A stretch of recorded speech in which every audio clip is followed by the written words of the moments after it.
Hey, how's it going, folks? Leggy RPG back here again, and this time on our quick tutorial by request, doing some looks at some of the builds that I've done in the past. And this first video will be looking at my Paladin Arna build, sword and board, heavy armor, with some other utility skills mixed in, as well as some magic mastery. Now, as far as builds and stuff go, I just, got to be clear that I'm not like a numbers guy, I'm more on the like role-playing theme and kind of narrative side of things. So, I'm not going to be breaking down any hard numbers or like what you really need to do on progression as far as this ability at this level and so on and so forth. It's a totally valid way of doing things. It's just not how my brain works.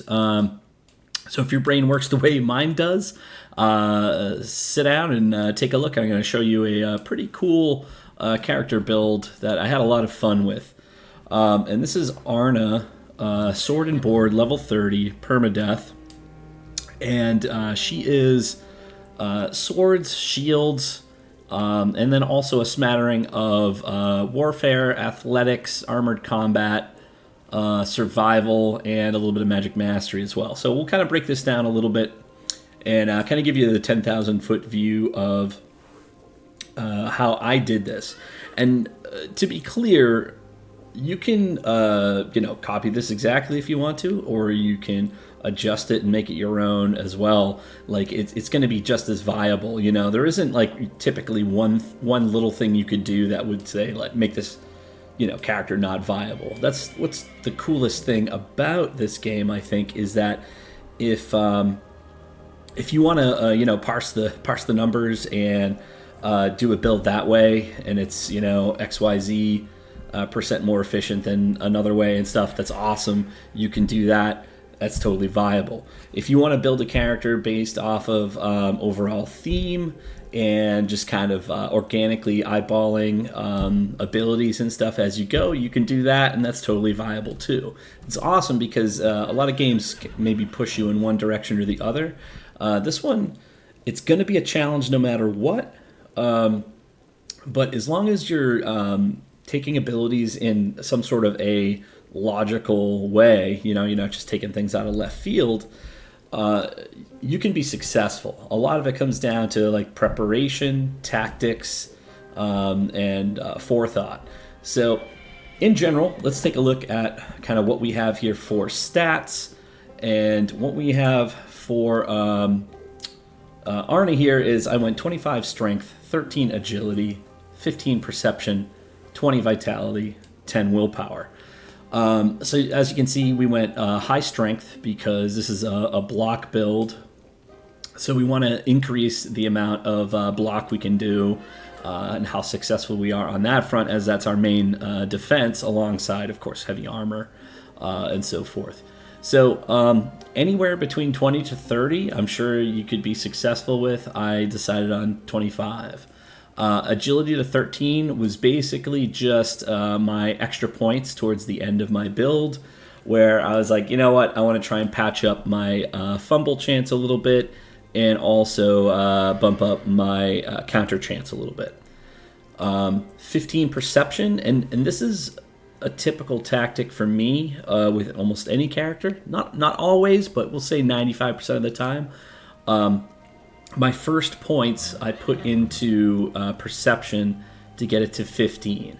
And that does a few things for you. What it does is it's going to increase your accuracy, which in my personal experience has been the best indicator of success starting out. Other folks will argue vitality, and I think it's close enough that either are gonna do it. For me personally, I like the perception for the accuracy, the crit, and then when you get to 15, you get a couple things. You get extra vision, bonus range for ranged attacks and so forth. You also unlock survival skill Pathfinder, which we'll talk a little bit more about when we look at the skills and so forth. But you get a number of those things, and all of that together for me tells me like, yeah, I'm going to do that like 95% of the time. And then we do 20 vitality. This is a heavy armor build. We want to make sure we've got a pretty robust health pool, but also energy and energy restoration and so forth, just because, we're wearing heavy armor. And there's some other things we do to try and boost that up as well, given the heavy armor. But 20 is probably, I would say, for like a heavy armor build, the minimum that you want to have. Like I said, you can go, maybe a little bit lower in strength and higher in vitality, and you'd still probably be totally fine. And then we kept willpower at 10. If you wanted to reduce your cooldowns and ability energy costs or something, you could maybe take your agility out and pop it in here or something like that. Like I said, you can move these numbers around a bit, and it's not going to, completely ruin your experience or anything like that. It just may massage how you approach things. Okay, so looking at that, and now when we look at the skills and abilities, so obviously sword and shield. So I went the full sword tree. I also went the full shield tree. So we'll do like a quick overview here, and then I'll go back and kind of talk about some specific skills. All right, on top of that, for warfare, really only took Seize the Initiative. This is an excellent skill. Very good at buffing you and debuffing the enemy. We took Disengage and Dash, and I really took those quite late. I think maybe around like level 24, level 25. Dash, what I would say is that Dash and Pathfinder are the two skills in the game that are like universally useful to any character. It doesn't matter who it is. Doesn't matter if it's a magic build or a melee build or whatever. The two of them are just universally useful. That being said, anyone who says that you need Dash to like survive, they're wrong. You can, does it get you out of trouble? Hell yeah, it gets you out of trouble. And it's an awesome skill. But do you have to have it to be successful in this game? No. But it is an awesome skill. And there's a reason why almost everybody takes it all the time. Because it is very good for getting you out of trouble, whereas Pathfinder is a great skill for keeping you from getting it into trouble in the first place. So, do you need to have this? No. Like I said, I didn't pick it up until level 24, and I was sort of like, I don't know what else I want. So I grabbed that. Armored Combat, we went all the way down to custom adjustments, and kind of did the top row and then the middle there. Survival, went to, like I said, Pathfinder very quickly, and then as we built up the character, we took the three on the right-hand side, which are basically, healing and patching yourself up skills. And we'll talk about, like I said, these a little more in depth in a moment. And then for Magic Mastery, because I was like, I wanted a Paladin feel, you know what I mean? And so what's going to separate the Paladin from, just another knight type character? Well, thematically, it's going to be, some sort of magic and so forth. And so I took Dissipation, which is really helpful against magic users and so forth. It also replenishes some of your energy. And then that led right into Seal of Cleansing and Seal of Reflection. So the two of those skills have really helped me against casters and undead, and we'll talk about those a little bit more in depth. And then, of course, we skipped all these down here. So going back up to the top, and as far as like progression goes, right? Like some build guides will be like, you take this at this level, you take that at that level, you save this point at another level. And then you spend 2 to the next level, that kind of stuff. Like, I don't operate that way. And like I said, that's totally viable. But I kind of do it a little bit more organically based off of kind of what I'm seeing in the game at the time. What gear I get and stuff. Maybe I get something I want to, move up a skill and get it sooner or later, that kind of thing. Typically, what I start out with from character creation for this type of build is I'll usually go with Keeping Distance, and then I will go with Seize the Initiative.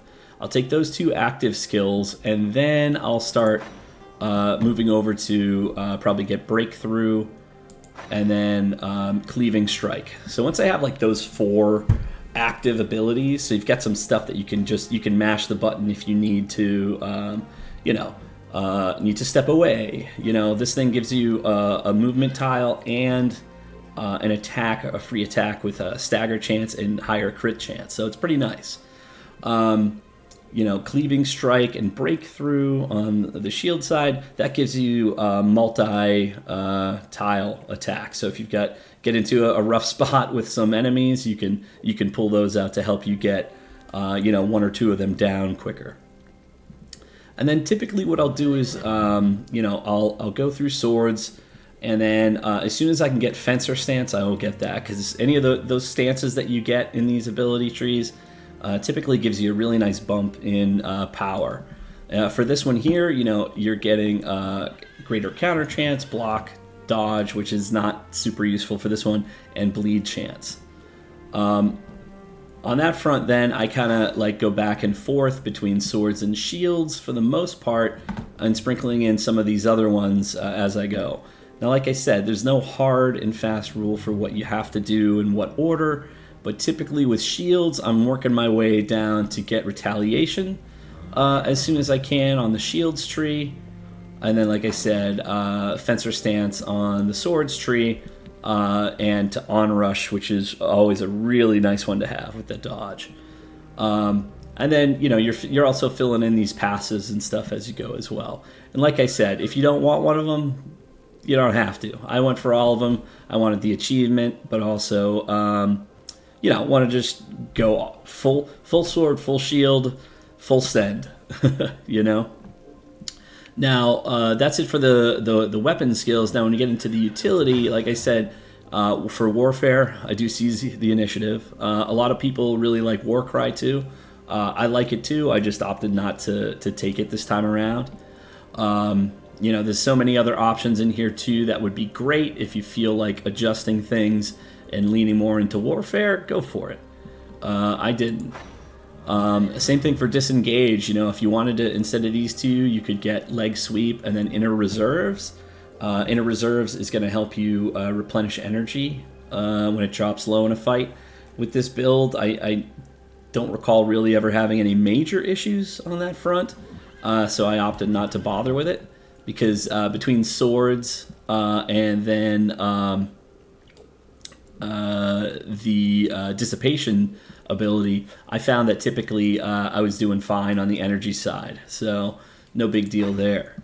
As we're a heavy armor build, I definitely recommend self-repair, because not only does it slow how quickly the durability of armor drops, it also allows you to dismantle armor into fragments and then also get it as drops more often.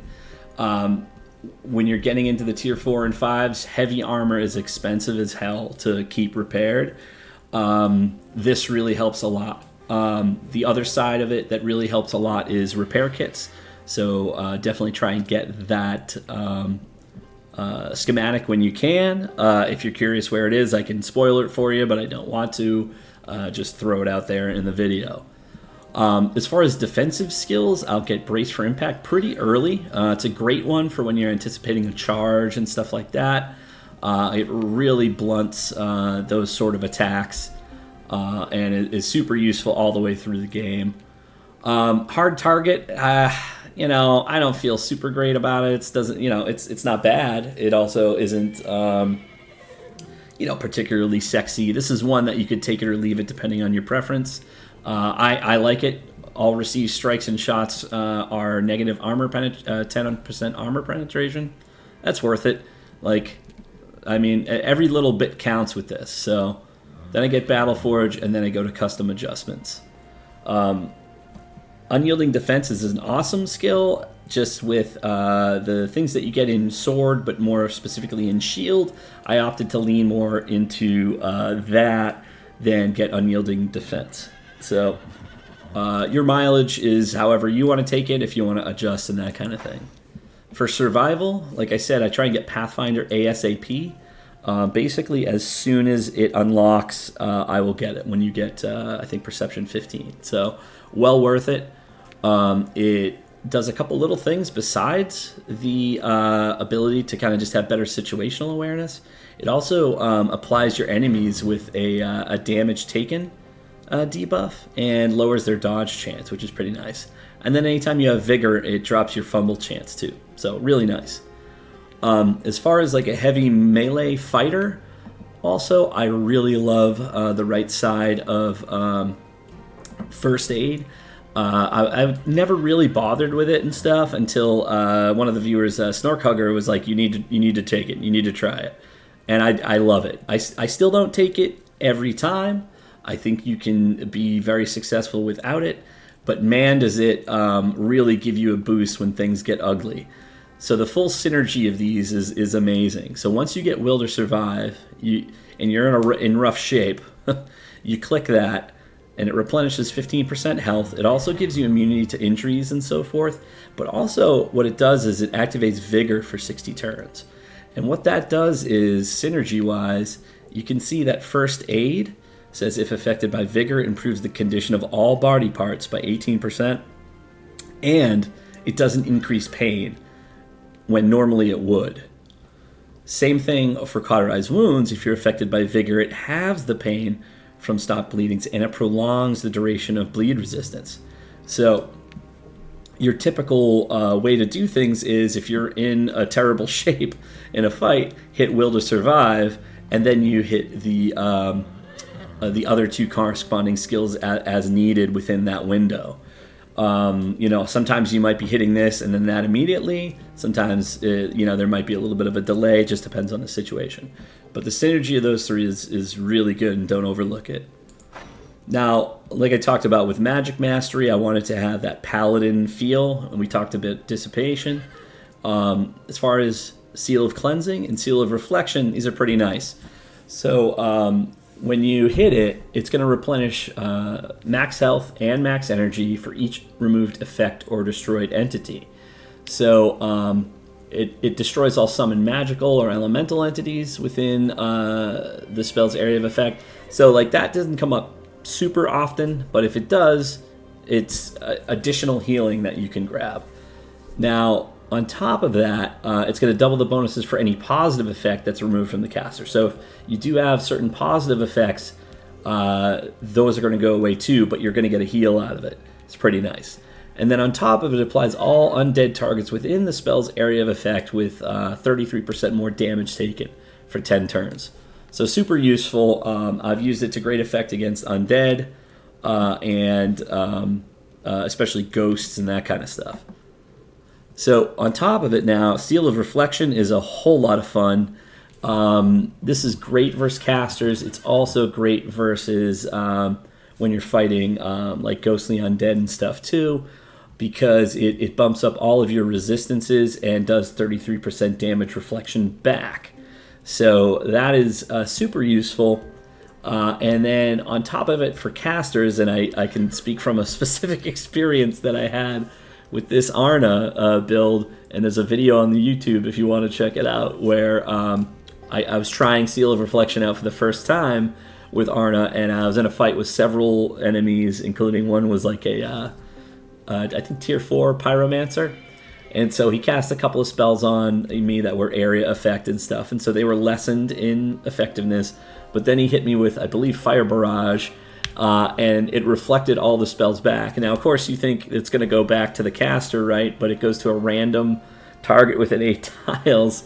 And there was like 3 enemies with me, but then off in the distance was a poor little hedgehog hanging out, minding his own damn business, and he got blown up by a fire barrage that got reflected back. So we felt bad about that, but you gotta survive. So pretty awesome. It cracked me up as far as the video goes. So check that out on YouTube. But yeah, super useful. This is really great against other hard-hitting opponents and stuff too, because it reduces the damage they're sending your way and it also reflects it back. So I use that to great effect. Arna here has taken on multiple trolls at once, and one without breaking a sweat. She's also done the typical shield test that where you walk into a herd of bison, and she took care of them with no trouble at all. And then you'll also see another video where she actually fist fights a moose, and actually for a period of time 2 moose, no shield, no weapon. And there's a video on YouTube for that as well. And, you know, I don't want to spoil it for you, but obviously Arna's still standing here because this is permadeath. She would have been gone. So, pretty impressive on that front. I will say that these together make her quite effective against a number of enemies that you might otherwise struggle with, such as ghosts and stuff like that. Now, looking at equipment and so forth, we are pretty damn tricked out at level 30, of course. We have almost all uniques, with the exception of my boots and jewelry. And this is like one of those characters where just all the stars align, because I'm sure anyone here who's listening to this that has gone into like tier 4s and 5, like you get all kinds of unique equipment, none of which you can use because they're for completely different builds and stuff, right? Total bummer, but that's how it goes. But this one, man, I could not believe it. We got everything we could have possibly wanted. I highly recommend, if you're able to, look out for a weapon like this that does additional sacred damage. That makes her even more of a terror against vampires and undead, because they all have negative resistances to sacred damage. So she like cuts through them like butter. It's amazing. Even without it, because obviously you can't control that, she is a terror against them and does a great job. I didn't get that until like level 25-ish or something like that. But if you get the chance to get this, or the there's another one as well that's like a slightly lower version where it's like 26 slashing and 2 sacred or something like that. Well worth it. And then finally, on the equipment side of things, you're obviously going to be going like heavy armor on this build. I recommend a medium shield over a heavy shield. And the main reason for that is for block power recovery. A lot of heavy shields have negative block power recovery, and unless you specifically build for that, you can make it viable totally with heavy armor. It can be difficult though, and you'll have to make sacrifices elsewhere. But what happens is, with a heavy armor and a heavy shield, your block power recovery, which is the amount of like points in your blocking pool for the amount of damage you can actually block per round, recovers at a certain amount. Now, for us, it's down here in survival, and you look at block chance. So here's her unbuffed block chance. Here's our block power pool. So she can block 63 points of damage, basically, right? And then she has a 20% block power recovery. So every turn, she'll get 20% back, right? When you have a heavy shield with heavy armor, your block power recovery is going to be significantly lower. And so you need to make sure you build for that and bump that up a bit more so that it doesn't drop off very quickly. Because a heavy shield might have, say, 100 or more block power, but the block power recovery might only be 5%. And so you're losing effectiveness, because this pool is going to start out really strong and then drop off really quickly, and it's not going to recover as quickly as you'd want. So you need to make sure you're using the right abilities that are going to replenish block power and so forth. For instance, like Shield Bash and that kind of stuff. So just make sure you're balancing for that when you are actually using a heavy shield. You still need to, make sure to keep an eye on that stuff for medium shield for sure, but it's not quite as critical because you're going to have a much better starting point. And none of this is based off of numbers or number crunching. This is all based off of just kind of my anecdotal experience, so take it for what you will. But if you have any questions, hit me up in comments, hit me up in DMs, or drop by the stream and ask questions, and I'm happy to share. Coming up, we'll do a couple other ones. We're going to do our Arna Strength Spear build. our Mahir dual wield dagger and arcanistics build, and then kind of any other ones that people request as far as ones that I've done and can talk about to high level. So tune in for those ones next time, and I'll catch you later. Thanks very much.